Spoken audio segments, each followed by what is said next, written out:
Hey, assistant coach, how are you guys doing? It's me, Johnny Sports, and we are back with the Eintracht Frankfurt career mode. Thank you guys so much for tuning in today. Hit that like now. See? Caught you off guard today. Anyways, guys, welcome back to the episodes of the Eintracht Frankfurt career mode combined with the real life football talk. There's so much to talk about in today's episode. I picked out a couple of topics that we need to definitely attack in today's episode. But guys, today we are up against Bayern Munich. I cannot wait to see how we're going to be playing against the strongest team in the league. It's going to be quite interesting for our team to step up at this point and try their best. Now, our squad, as you guys know, we have brought in Mele for that right midfield position, and apparently I'm actually pronouncing his name right, so good stuff. But I have been very impressed with certain players in this team. Defensively, Tuta has surprised me massively in the last few episodes. He is definitely someone that I'm enjoying in this squad as things stand. And people have been suggesting transfers in the comments down below as well. And there is one specific one that kind of concerns this striking position. And it is one that I didn't know about until you guys told me. So this one has me really, really excited. So as you guys can see right here, Eintracht Frankfurt has announced that they have signed Kolo Muani. And he is the striker of Nantes. And a very talented player at that as well. Someone that actually plays for the youth national teams of France as well. So this one has me so excited. I can't wait to see this man play for our team. Because, of course, Rafael Borre is great. But we kind of talked about this before as well. And we said, you know what? I would be open to bringing a new striker. And that man right there makes that topic very, very interesting for us. So we can go in and now go after Kolo Muani. I hope he will do well in Germany as well. He currently plays for West Ham, it looks like, in our career mode.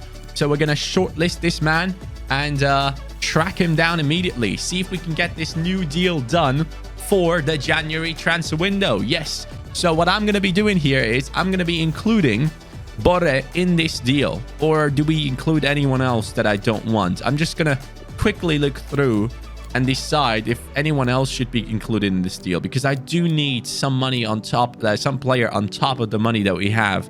And it looks like it might just be a straight swap kind of situation. So Rafael Santos Borre, the first game I played with him, I was pretty happy. The next few games that we played, I don't know. I don't know. Like, do I go and give away Santos Borre now? Because I don't really have a backup striker. Maybe I'd let them battle it out and both of them play in the team. I guess that's how it's going to be in real life as well. You know what? Here you go. You can have 10K. This negotiation is going to fall through. I think what I'm going to do is I'm going to try and sell certain players until January, but keep Kolo Muani in our mind because we will need at least 30 million in order to sign him. Right now, our budget is at 21 million, which obviously isn't ideal. So let's talk about the big topic of yesterday. Manchester United falling through once again in the Champions League against Atletico Madrid. This time it hurt even more because they fell through at home. Yes, at Old Trafford, Manchester United lost. And watching it, I was watching it at the same time as Nepenthes. We were in a call. I was watching the Ajax game. He had the Manchester United game open for me. And, man, it has been one interesting thing to see, the downfall of Manchester United. I think Manchester United fans at this point should probably just accept that not the coaches, but the players are the problem. Because you had Mourinho, you had so many coaches come after Sir Alex Ferguson. You had Van Gaal, you had Mourinho, you had Oli. Now you have Rangnick. That you just try and try and try. And honestly, looking back, you have to say that what Mourinho achieved with the team that he had at the time was an incredible thing. And I think he even said that his biggest achievement was to win a trophy with that Manchester United team at that time. Would you guys now agree that Jose Mourinho was probably the best manager after Sir Alex Ferguson at Manchester United? Because at this point in time, looking at the success or the non-existent success of Manchester United, that's how I feel. Like, I feel like he might have been the best guy. Lindström! Ooh, Manuel Neuer. By the way, I did download the Realism mod Lite, so we have that mod finally applied to our career mode.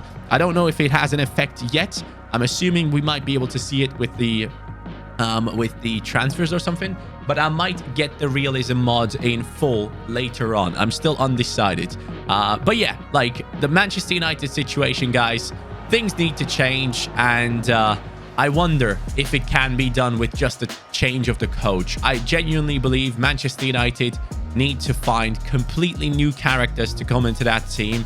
People that really want to win. People that are extremely hardworking and that like to do the nasty work on the pitch as well, which is constantly running, never giving up, and just basically pushing the team to new heights. As Borre hears about the Kolo Muani rumors, he wants to prove himself here immediately. But yeah, Manchester United out against Atletico Madrid. Atletico Madrid once again being hated for their defensive play. But hey, that's nothing new. So why are people hating on it now again? Like, it's not like they are doing it for the first time. That's how Atleti has been winning games for like 10 years now. And Simeone seems to be the best at it. Uh-oh. This ain't nice. Yes! Kevin Trapp. If he goes far corner, they score easily right there. That is for sure. Here goes, I believe, Lindström, because this man has a lot of pace on him. I like it. I see far post. An option. Kostic. Oh, Manuel Neuer. Easy save. By the way, thanks to Cornelio Jardim Botnaro, who actually reminded me about the Kolo Muani deal. I appreciate you. But then there's Jakey, who says, what do you think about the Wirtz injury? If he comes back just as strong, where do you think he should go? So first of all, obviously, I was kind of invested into Bayer Leverkusen's success lately because I have a Moussa Diaby on so rare. And with Wirtz, oh, Endika. With Wirtz, they have a top world-class talent in their team. And I genuinely believe that Wirtz is the best thing to come out of Germany in years. Like, I've been watching him lately, and he just... how intelligent he plays, how hard he works on the pitch, how he's willing to go into those tough spots where he could easily get injured, where he goes into those battles with defenders and midfielders that constantly try to kick his feet, constantly try to really hurt him on the pitch, to maybe utilize the fact that he's a youngster and that he might not be as tough as a player with more experience. Come on, man. We gotta defend that better. Honestly, Bayern Munich take the lead with Tolisso. We should have done better there. But, like, seeing the injury, it genuinely broke my heart, man. That's, like, half a year up to, like, 9 months of his career where he's not going to be able to do anything. And coming back from an ACL injury, it's tough. There have been multiple players that were never the same after, so I really desperately hope that he can become himself again as Hrustic tries from outside the box. But Bayer Leverkusen don't only have him as an issue. They also have Patrick Schick, who is injured. They also had Frimpong, who was injured just now. Hinteregger, you gotta score that. So basically, Bayer Leverkusen now has to rely on Moussa Diaby to somehow pull this team through against Atalanta, where they are down by 1 goal in the Champions League. The only positive thing to come out of this next Champions League game is that they're playing at home, so I wish them good luck. I really hope Leverkusen can make it through. But I think with those players in their team, they would have had a much bigger chance. And I fully expect Leverkusen to now drop out of the Champions League spots in the Bundesliga. Oh, while we're at it, let's talk about the biggest topic that shocked me in this week when I was watching football. I was at the gym and I was looking if there's any football game I can go ahead and watch. By the way, I really like playing the crossing game on this career mode. For some reason, I feel like I've been crossing so much more than I've been doing on any other career mode. But Eintracht trying their best here, boys. 45 minutes. We had multiple chances. We probably should have scored one at this point. 2.6 expected goals.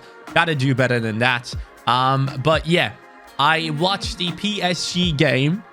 And I turned it on and I was hearing whistles all around, just constantly. People were being whistled at by the fans. And I was like, what the hell is going on? Like, who is actually the one to be booed and whistled by the fans. And I thought it was going to be an opponent, but no. The game was in Paris, and the PSG fans were booing not only Neymar, they were booing Messi. I couldn't believe it. I genuinely, I was shocked. I couldn't believe my eyes, because how can you boo one of the GOATs of football when he has done nothing wrong? Like, I understand, sure, some people are saying, yeah, Messi should be defending, blah, blah, blah. Hey, man, you bought a 30-plus-year-old Messi that hasn't been defending since he's like 26 years old. So what the hell is going on? Why are people acting surprised that Messi doesn't defend? And you guys bought Neymar. You guys bought Mbappe. Like, these are the players that are just attacking. And the rest of the team has to do the heavy load. Yes!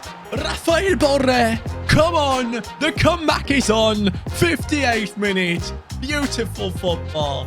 I'm not saying that these guys are too big to defend, right? I'm not saying that. But what I'm saying is, you guys supported these signings when they came in. You acted like you brought in Jesus into your team, right? When Messi signed. And now you're going to boo him?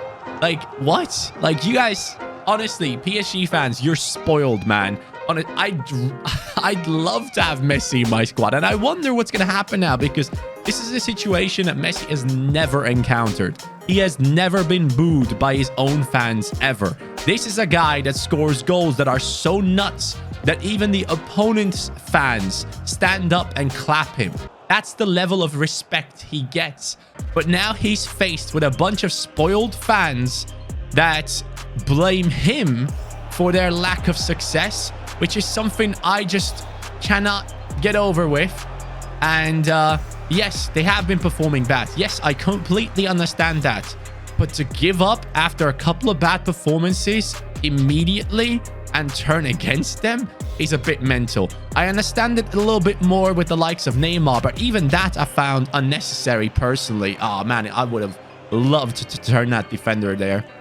But like, the PSG is a mess. That whole club needs to completely redo their strategy. Go for academy players, invest into the youth in France, buy players from the French teams, just like Bayern Munich is doing it, and keep developing their future rather than going for the now and failing over and over and over again. I mean, if you look at certain players that have been let go by PSG, one of the biggest examples for me right now is Nkunku. How insane is Nkunku this season in the Bundesliga? If you look into his individual stats, my friends, you will see that Nkunku is having one of the best seasons a Bundesliga player has had in his position. It's ridiculous. Go on, Lindström. Oh, come on. Oh, what a save. What a save, Manuel Neuer. Let's make some changes here. Hrustic once again seems very tired. So we're going to bring on Jakic there. Barkok is going to come on for Kamada. And then I think Weber for Mele. Oh man, this is going to be mental. 69 rated player coming up against Bayern Munich for his debut. Hinteregger against Alphonso Davies. I like that battle. Or even against Kimmich. He loses it though. Good pass, Hinteregger. Good passing. One more. Go on. Ah man, Bayern Munich. They defend well, don't they? Ooh, I don't like this. Leroy Sané. Tuta blocking him there. Bayern Munich.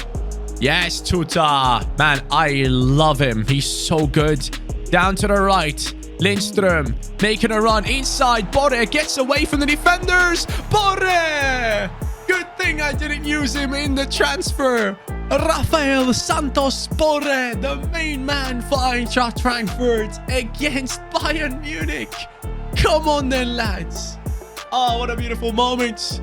Look at that run. He gets away. He peels away from Alphonso Davies in terms of pace. That should not be happening. How is he able to pull that off? Only 3 minutes to survive here as Lewandowski gets subbed off. Well, you don't see that often. Gnabry with a dumb move there. Here goes Barkok. Down to Lindström. Where is Weber? Is he there? Back here? Oh, that is him, huh? All right, Weber. Let's go, buddy. Cross it in. Far post. Yep, saw that. He's not going to win that one. Come on. Come on, buddy. Keep chasing. Keep chasing, pal. Let's go. We beat Bayern Munich away from home.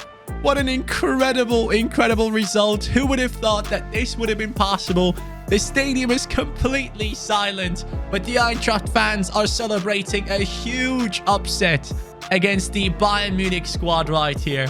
What a game this has been. So many good topics as well to talk about. Let me know your guys' thoughts on the topics in today's match against Bayern Munich right here. There we go. Mele is now going to be turning into a right midfielder. Bang. And now, how long is it going to take him? Ideally, I want him to have a really good weak foot because... Oh, yeah, the balance needs to improve as well. There we go. This improves his balance, which seems very off with him. But ideally, I want that weak foot so I can cut over to his left foot and cross it in as well, not just use it on his right. That makes him a little bit more unpredictable for our opponents. But yeah, good stuff, guys. Very amazing victory there that we picked up against the likes of Bayern Munich. Now we have Hertha coming up. And then we have Europa League football against... Is that... What's that team again?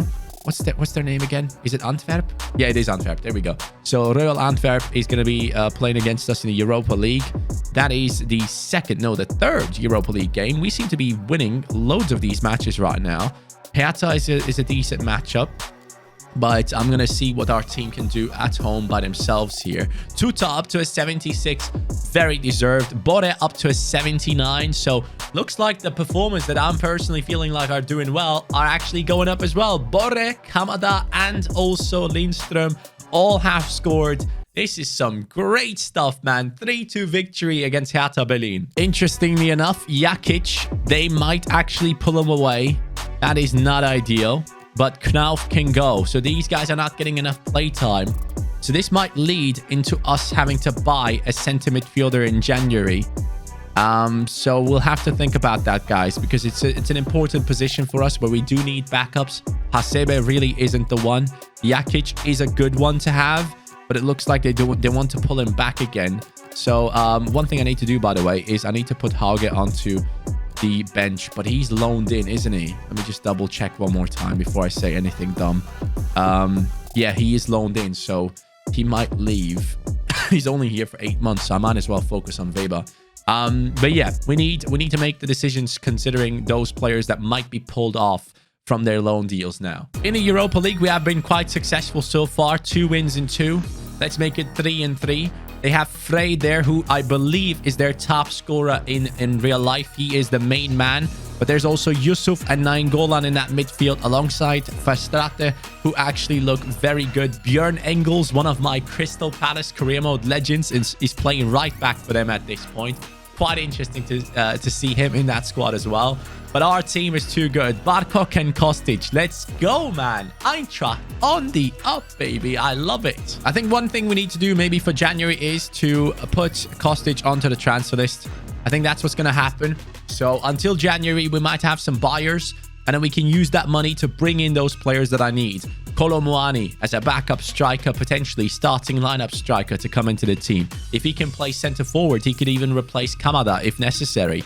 Actually, I do want to keep Kamada, to be fair. So I want to keep this formation the way it is. I really enjoy it so far. But yeah, like we can bring in a backup winger, someone that actually belongs to our team compared to the likes of Hauge, who is on the bench and will be leaving for AC Milan. So we could bring in a new starting lineup winger into that left midfield position, of course. Once again, would have to be someone that can defend and attack. So if you guys have any suggestions, let me know in the comments down below. I really want to play the Leipzig game in today's episode. So we're going to go ahead and play the game against Bochum right now. Kamada gone up to an 81. Good stuff. I changed development plans on Tuta and Bore. That's something that you guys might need to pay attention to, because if your player has grown by +1 overall, the development plan that you had set on them, which was the shortest amount of time to get to the next rating, now changes, and the other development plan could take a shorter time to get you to the next rating after that. So I've done that right now on Bore. He only needs 8 weeks or something to grow. Tuta also not taking too long. Bochum, it's another win. Man, this Eintracht team is actually ridiculously good for their rating. So, and also Kamada step up. So obviously the midfield maestro for our team. Very, very important player. Possibly one of the most important ones who is being very silent on the pitch, like a Busquets type, right? Where people don't really necessarily see what he does, but he does a lot of work. Now, in the cup against Hoffenheim, I do want to fight for the German Cup. The DFB Pokal is very important in Germany. People pay a lot of attention to this one. It's a big trophy. You want to win it, so we can't risk simulating against Hoffenheim. So I'm assuming that Leipzig game might have to be in the next episode. So here we go, guys.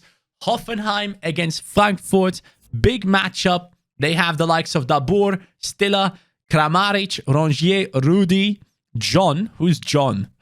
What John is that? Nordweit, Richards, talented young centre-back, obviously. Bayern Munich, Loney, I believe, came in from US. I believe he came from Dallas, joined Bayern Munich, and then got loaned out, if I'm not mistaken.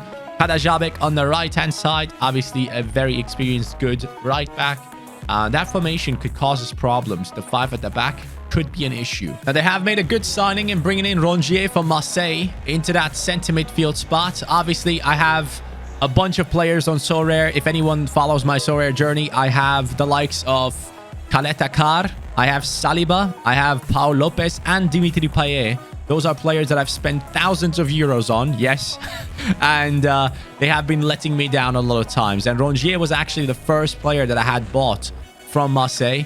But then later on, I got rid of him. In the current setup for Marseille, Rongier plays in multiple different positions. He tends to play centre mid, right midfield, and lately he has been playing right back as well for their squad. But generally speaking, he's a very good football player. He just needs to be put into the right position. And I have to say, the coach of Marseille is a weird one, man. He rotates like an absolute madman constantly. If you thought Pep Roulette at Manchester City was big, like where Pep constantly rotates, especially in like the attack and such, just watch Marseille games. It's like he feels as whole new starting 11 every single time I watch them. Oh no, oh no, no, I was yawning, dude. They caught me off guard. I was yawning, man. Stiller scores the goal. I don't know who this guy is. Who is Stiller? I'm sorry, but I need to find out right now. Sorry, guys. We need to do this right now together because I have no idea who Stiller is. Stiller, by the way, that is Kolo Muani there. You can see his stats. 77 rated, 84 potential. What a guy. Wait, is it Angelo Stiller? Oh, I know him. I watched him live against Bayern. I completely forgot about this kid. Wait, so he just scored a goal as a striker against me? A CDM? Okay, cool. Good passing again in the attack. And there's now Rafael Santos Borre. Gets past one. I love his name, by the way. That's why I'm always going to say his full name. Rafael Santos Borre. That's what I'm going to call him every time. But yeah, like we are getting good build-ups in, but that last piece, that last missing piece to get past the last defender is still not coming through for us. Oh, by the way, how are we feeling about the matchup in between Eintracht and Real Betis in the Europa League? The situation is not necessarily ideal. Eintracht will have to put in a lot of work to get past Real Betis. As far as I know, the first game that they had was a 2-1 loss for Eintracht Frankfurt. So I wonder what's going to happen. Oh my God, what a pass. Please, Borre. No, Borre. Man, you can run past Alphonso Davies, but you can't run past Richards. Really? Anyways, yeah, I'm hoping that Eintracht can actually get past Real Betis. And I'm being very, very egotistical on this one. The reason for why I'm hoping that happens is I'm hoping that they get through and then they maybe like match up against like a Barcelona and I can then go ahead and watch them live. That's what I'm basically hoping for here. We'll see what happens with that one. Go on, Borre. Again. Borre again. Man, this Richards guy is quick as hell. Lindström. No, what a save. Borre. Bring the cross in. Great cross. Kostic chests it, shoots, and the defender clears it off the line. Well, we tried our best in the first half. It wasn't good enough. I just sent another screenshot to EA 2 months ago. I'm going to be quite transparent here because I'm sick and tired. 2 months ago, in January, I sent a message to EA with a picture showcasing that players are being played out of position in career mode. No one has responded to me. Not a single person in my direct line to EA has responded to me. So I'm sat here having to play against these weird lineups with strikers at left back, CDMs at strikers and everything. And like, be quiet about it. I'm sorry. I'm not going to be quiet about it anymore. I genuinely don't care if they kick me out of the EA Game Changers program for this, because this needs to be said. These people that work on this game, they need to do better. They really need to do better than what they're doing right now, because it's unacceptable that we have a direct feedback channel to EA and a glaring issue is present with players being in the wrong position in the lineups consistently on everyone's career modes, and I don't get a message 2 months later. So I basically posted the same message with a different picture now with Stiller at striker, and I said, do you guys even care to fix this, or is this pointless? I genuinely did. Bode! No, man, go on. Listrom! What? How do I... Oh my god, I don't even score that. Unreal. But yeah, like, I'm basically giving up hope on this whole Game Changers thing, guys. I gotta be honest with you. Yes, Kostic. Go on. Do you have the pace? Oh, I don't think he does. Kostic. He has to cut back here. I need an option. Bode. Great pass. One more. What the hell is he doing? What? I didn't do that. So, good pass. Finish. Oh, mate. I'm in all sorts of trouble. Mele. He doesn't score from there. Even if it is offside, he doesn't score from there, man. What the hell? So many chances wasted. What do I do here? Jakic comes on. Barkok comes on. Weber comes on, who is now 70 rated. I can't believe it, man. We're going to lose this game. Yes, Tuta. Flying header. Kostic gets it. Weber. Everyone move forward. I see that run. What the hell is that pass? Rafa, what are you doing? Man, that was the chance. He was through. What the hell is that pass from Bode? We lose against Hoffenheim. Hoffenheim kick us out the German Cup. I'm seriously upset about that one. I really, really am. Especially after realizing that my last message to EA was like 2 months ago and they didn't even respond. So, yeah. Stiller, the CDM, newly named striker, scored the goal against us. Congratulations to him. And commiserations to us. We are not good enough today. With that big loss on our record, we get an offer from Ajax for Kostic. So, let's negotiate the deal, guys. Let's make sure we do the right thing. And we move on the player that wants to leave the team. So I want 58 million for him. Let's see if Ajax is willing to get him. Ajax losing against Benfica yesterday. I was really hoping Ajax would go through. They have so many great talents to look at. But the same goes for Benfica as well, to be honest. I just don't think Benfica stands a chance against the next opponents they're going to be up against. I could be wrong, though. But I personally think Ajax on their day could hurt anyone. But yesterday was not their day. They had multiple chances, couldn't use them. Very upsetting to watch them lose. At least my Mazraoui did well, so I was pretty happy with him. He's going to be some right back. Honestly, Mazraoui looks incredible. I wonder what team he's going to go to. Apparently, Barcelona wants to sign him up. Dortmund wants him. AC Milan wants him. A lot of teams out there are interested in Mazraoui. Here we go. 56 million. Kostic has been sold. The big sale has now gone through right at the end of the episode. Guys, thank you so much for watching today's episode. I really, really appreciate you guys. And I really appreciate the people that come down into the comments down below and talk about anything football related. Again, give me topics in the comments down below to talk about. Frankfurt, top of the league, but lost against the CDM at striker in the cup. We still have a lot of work to do. Thank you guys so much for watching. I appreciate you all. Have a great day. Take care and peace.